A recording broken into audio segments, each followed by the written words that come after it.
Good morning, everyone. Thank you all for joining us at the World Forestry Center. Again? Okay. Good morning, everyone. Thank you all for joining us at the World Forestry Center today. I'd like to start my remarks this morning with a land acknowledgement. Truth and acknowledgement are critical to building mutual respect and connection across barriers of heritage and difference. We acknowledge what has been buried by honoring the truth. We acknowledge the many territories from which we join this call as the ancestral homelands of Native people. We are assembled today in Portland, Oregon. The metro area includes the traditional lands of the Multnomah, Cathlamet, Clackamas, Cowlitz bands of Chinook, Tualatin, Kalapuya, Molalla, and many other tribes who made their homes along the Columbia River. Today, people from these bands have become part of the Confederated Tribes of Grand Ronde, the Confederated Tribes of Siletz Indians, as well as the Chinook Nation and Cowlitz Nation in Washington State.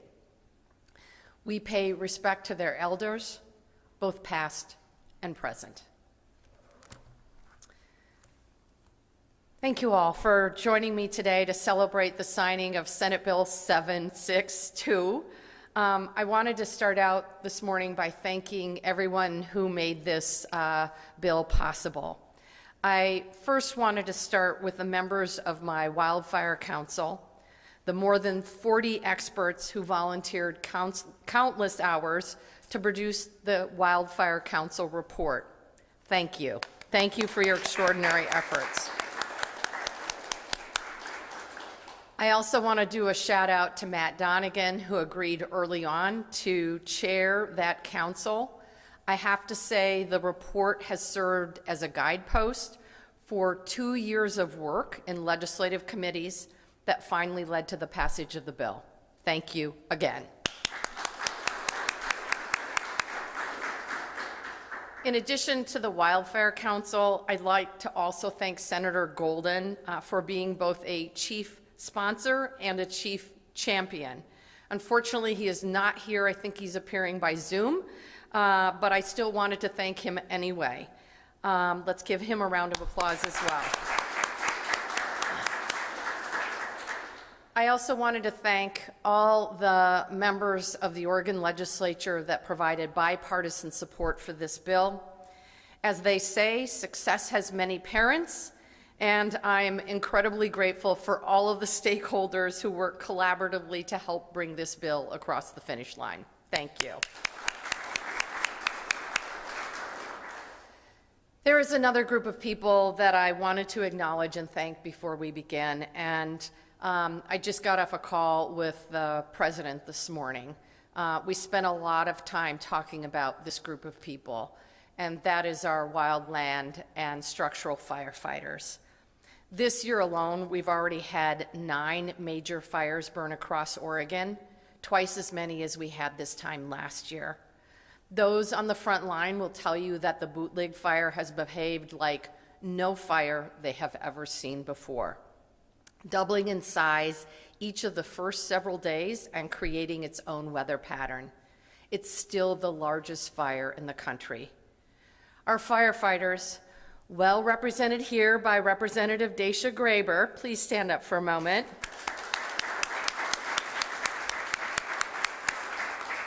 They endure long days and sleepless nights, braving smoke, heat, and filth to contain and extinguish these fires.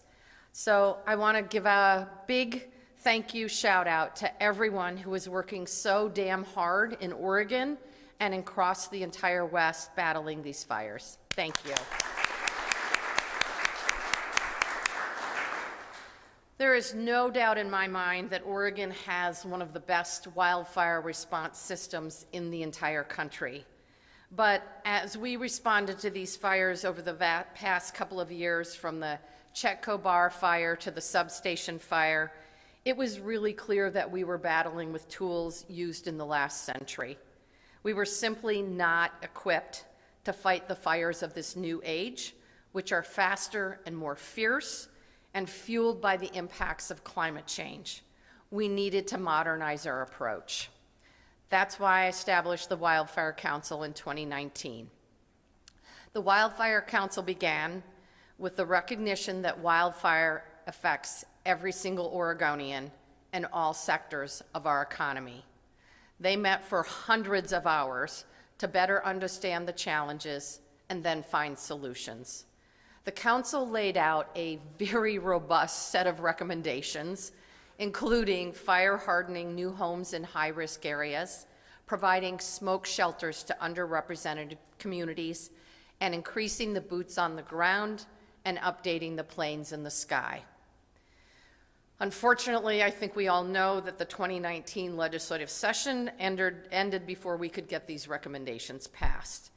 And that Labor Day, we saw exactly the kind of destruction we feared that would come from fire seasons that have grown hotter, longer, and more intense. I will never forget the red sky over Salem and the thick smoke that blocked the sun. I don't think any of us will forget the horror as we saw towns burned overnight. Thousands evacuated their homes, leaving behind all of their belongings. So many are still trying to rebuild, but what was really, really clear is that Oregon cannot afford to go another session without action. So at the start of the 2021 legislative session, I introduced the fire bill again. Despite the challenges of a virtual session, my team worked with stakeholders, legislators, and other groups to get this bill across the finish line. The $220 million in investments mean building fire-adapted communities, improving our wildfire response, and creating healthier and more resilient landscapes. We know that for every single dollar we spend on fire prevention, that investment is returned 11-fold in saved wildfire costs. We certainly have a lot of work still ahead of us to implement this bill. However, what is really, really clear is that we are laying the roadmap and devoting the resources needed to transform our approach to meet the new challenges of this new era of firefighting. Senate Bill 762 exemplifies the proposition that by working together, we can create a safer, stronger, and more fire-resilient Oregon. Thank you. And with that,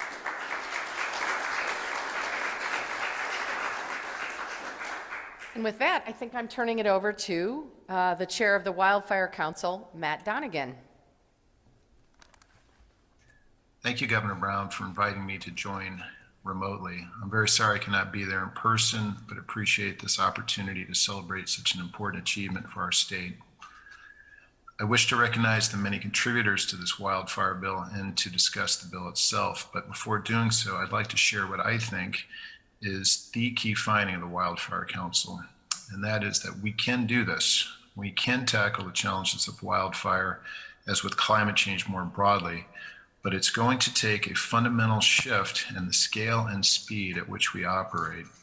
Here in Oregon, as across the globe, we have never confronted a challenge as daunting as climate change and its effects such as wildfire, but we can and we must step up and meet this challenge. We will need to modernize rapidly at large scale, and we need to do so cost effectively. We will need full engagement from our public and private partners. And Oregon's wildfire bill is a single but very significant step in this historic effort.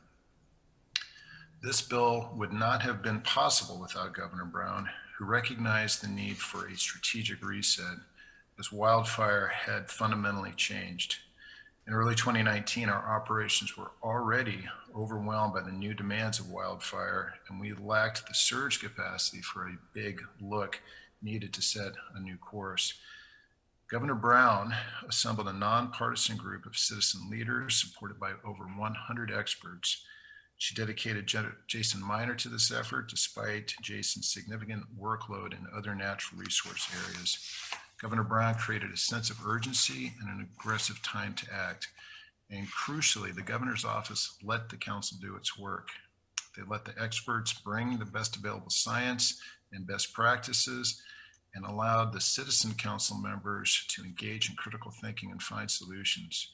The governor's office listened, contributed, engaged, and ultimately led a very successful effort. In my mind, this is exemplary and rare leadership, particularly in this partisan era in which we live.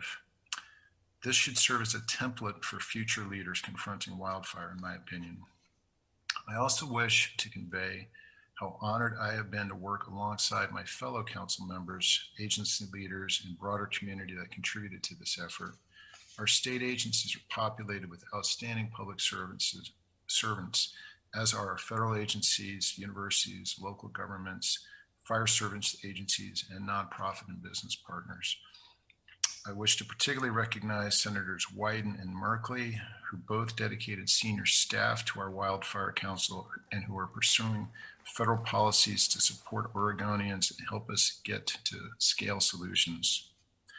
Our legislature also rose above partisanship, rose to the challenge, and undertook the gritty work of translating the council's recommendations into actionable legislation.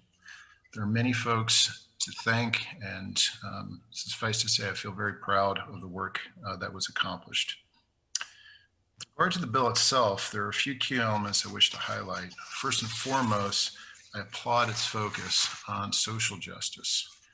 Wildfire, as with most effects of climate change, disproportionately impacts our most vulnerable communities, and our policies must embrace our fundamental obligations to our fellow Oregonians who are most at risk.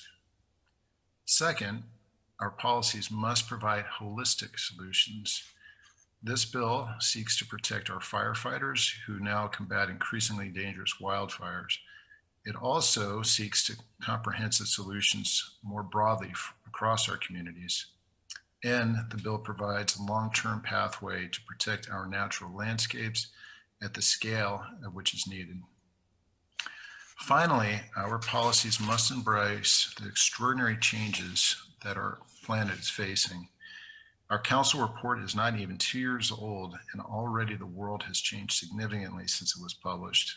The Labor Day fires of 2020, the historic fires already underway in 2021, the latest climate change reports, all illustrate the fact that our world is changing rapidly and static solutions won't work. Recently, the outgoing U.S. Forest Service chief discussed conducting field treatments within a 10-year time horizon as opposed to 20 years, which has typically been mentioned. To restore Oregon's landscapes within 10 years will require efforts even beyond the ambitious targets set by the Wildfire Council. Fortunately, our wildfire bill contemplates these needs and provides long-term governance solutions. The creation of a wildfire director position reporting directly to the governor and the legislation of a newly constituted wildfire council are very positive steps. We must now undertake the important work that lies ahead, including finding dedicated funding sources, building public-private partnerships, and continuous improvement as climate and wildfire science continue to unfold. This bill is an important legacy for our leadership, but it must be seen as a milestone and a long-term statewide effort to confront this challenge. We owe it to our firefighters, our citizens, and future generations to build upon our work here. In closing, I wish to express my gratitude for the leadership exhibited at many levels across our state, which contributed to this very significant accomplishment. I am left encouraged that we can step up and confront the challenges ahead. Thanks again to Governor Brown for all your leadership and for having me here with you here today. Thank you.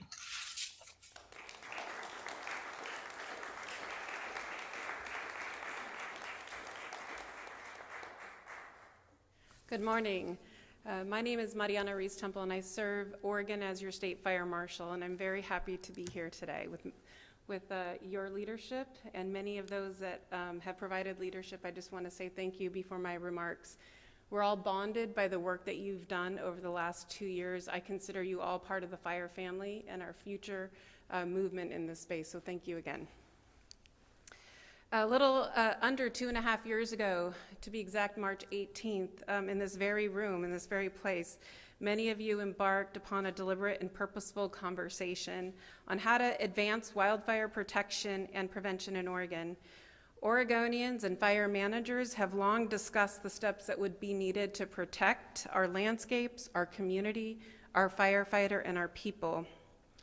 And although many of our views and opinions will continue to have conversations past this day, today the signing of Senate Bill 762 is a landmark moment in our history.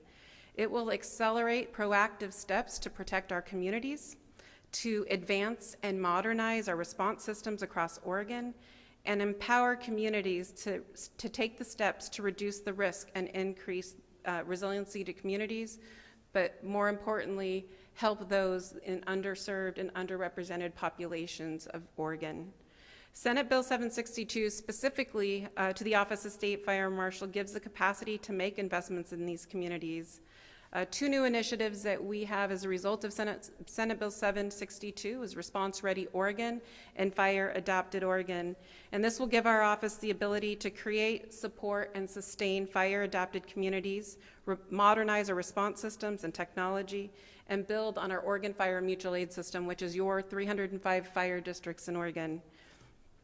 Added capacity and response will look different in a few key ways.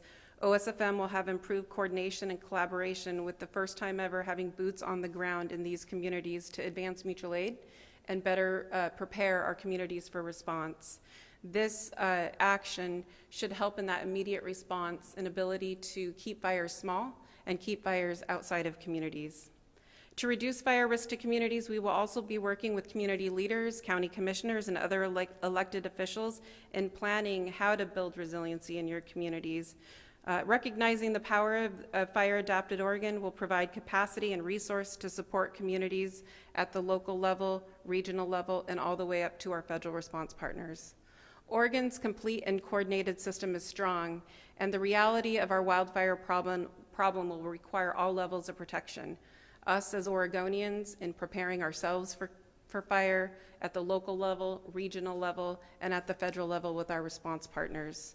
Senate Bill 762 continues to strengthen the system by key investments both into the State Fire Marshal's Office, the Oregon Department of Forestry, Office of Emergency Management, and Oregon Health Authority. These investments are anchored into the 3 tenets of the National Cohesive Wildfire Strategy, again with an emphasis on supporting those most impacted by fire and underserved populations. As we have seen wildfire increase in size, intensity, and frequency, many have warned that we are running out of time to implement initiatives and adapt. And Senate Bill 762 signifies the work, the effort, and your leadership to beckon the time is now to invest in Oregonians, our people, and our environment. Thank you, Governor Brown, for your unwavering leadership to the fire service.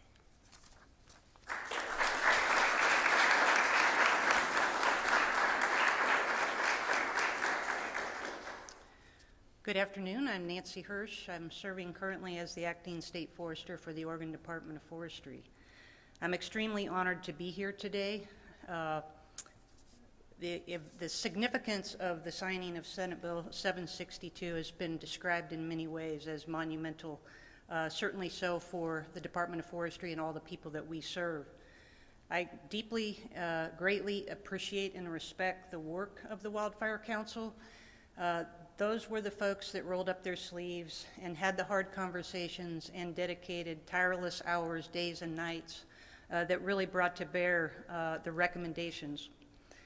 And ultimately, thank you, Governor, for convening that. That type of leadership is greatly appreciated, I think, by all of us in Oregon for the benefits that we see here with Senate Bill 762. What's critical is that not only were the recommendations a result of that work, but the real meaningful part is this legislation that took those recommendations and turned those into actionable items that many leaders contributed to in supporting to get that across the finish line. And so I want to say thank you to all of those folks and leaders that worked with a wide variety of stakeholder groups to accomplish such that you did. So my career spans across 5 decades of working in the fire environment, and it has changed drastically. As I stepped into this position a couple months ago, and we were already into this current fire year, I visited with our executive team and said, you know, I was here with you the last decade, and I understand those challenges. But as I walked into this fire season, I could clearly see yet a whole new challenge. The rate of change in the fire environment due to the climate conditions, the drought conditions, as well as just the fire behavior, requires different action, and Senate Bill 762 does that. So I'm greatly appreciative to that. For Department of Forestry, Senate Bill 762 advances our ability by adding new detection cameras throughout Oregon. Those cameras provide for that the most earliest detection, so that then we can rapidly respond. And those two things combined help us to keep fires small and keep fires out of communities and keep costs down. It also adds firefighting and aviation resources, which has already been talked about here. In today's fire environment, literally today, we are pretty well required to access and utilize both aviation and ground forces together in order to engage a wildfire. That is the extreme nature of the conditions that are on the landscape. So these investments were critical for this year. We also saw investments in fuels mitigation work across all lands towards making our forests and landscape more resilient.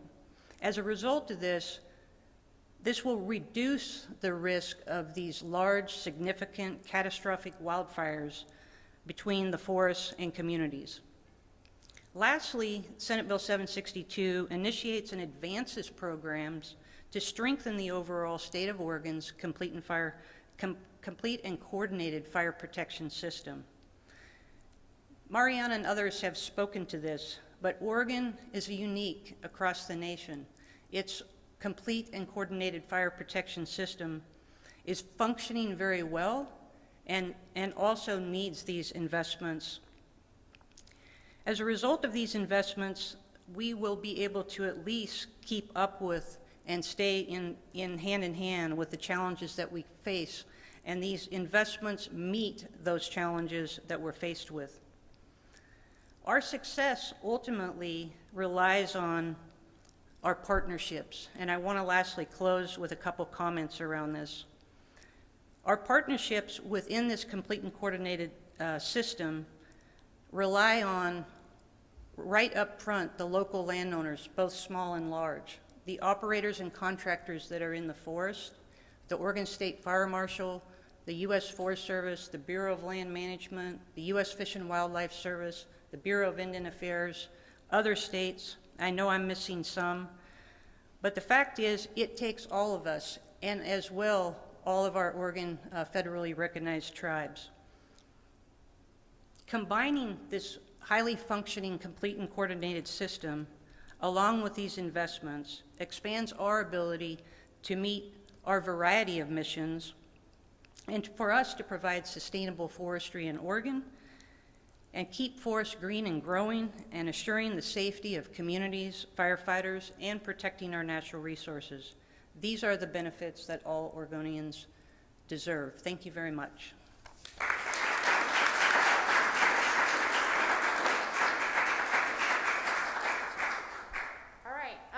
I would love to have Wildfire Council members, including Senator Frederick, come on up for bill signing, legislators, federal partners, please come.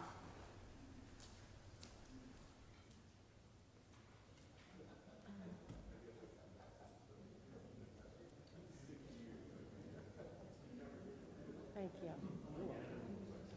Come on over. All right, I'm shy. Yeah. Okay. Okay. They sat through a lot of sun earlier this week when I signed every bill, so. All right, get close. It's, you know, I know, close COVID, so, all right. Efren, how am I going to use all these pens if I don't sign all these bills?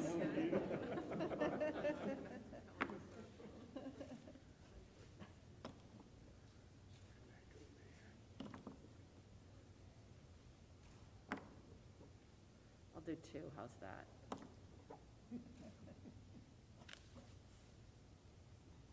Is Senator Golden really appearing by Zoom? No. He's watching. Okay, Senator Golden, thank you. I think it's fair to say Southern Oregon was well represented. Representative Marsh was also working the legislation. Senator Frederick, I don't know what we would have done without your support early on and continuing. And Matt's probably off having a vacation somewhere fun. You all laugh because you know that's exactly what's happening. All right, finally, Senate Bill 762. Yay!